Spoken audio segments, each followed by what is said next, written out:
வணக்கம் தோழா. நமக்காக கடைசி வரைக்கும் இந்த வீடியோவை ஸ்கிப் பண்ணாமல் கொஞ்சம் பாருங்கள்.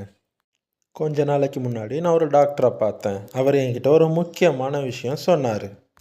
அது என்னன்னா, எல்இடி பல்ப் எதுவுமே யூஸ் பண்ணாதீங்க அப்படிங்கிறது தான்.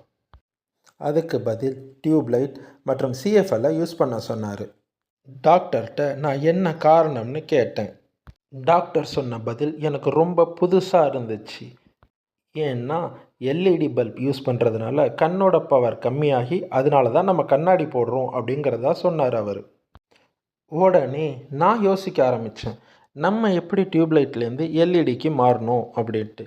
மொத்தம் 2 காரணம் தான் எனக்கு தெரிஞ்சு இருந்துச்சு. ஒன்று, கரண்ட் பில்லு கம்மியாகுது. இன்னொன்று, எல்இடி கீழே விழுந்தாலும் உடையலை. அதான் எனக்கு தெரிஞ்ச 2 காரணமாக இருந்துச்சு.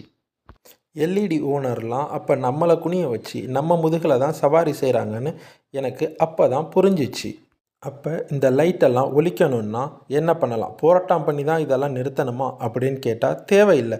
நம்மெல்லாம் வாங்காமல் இருந்தாலே போதும்.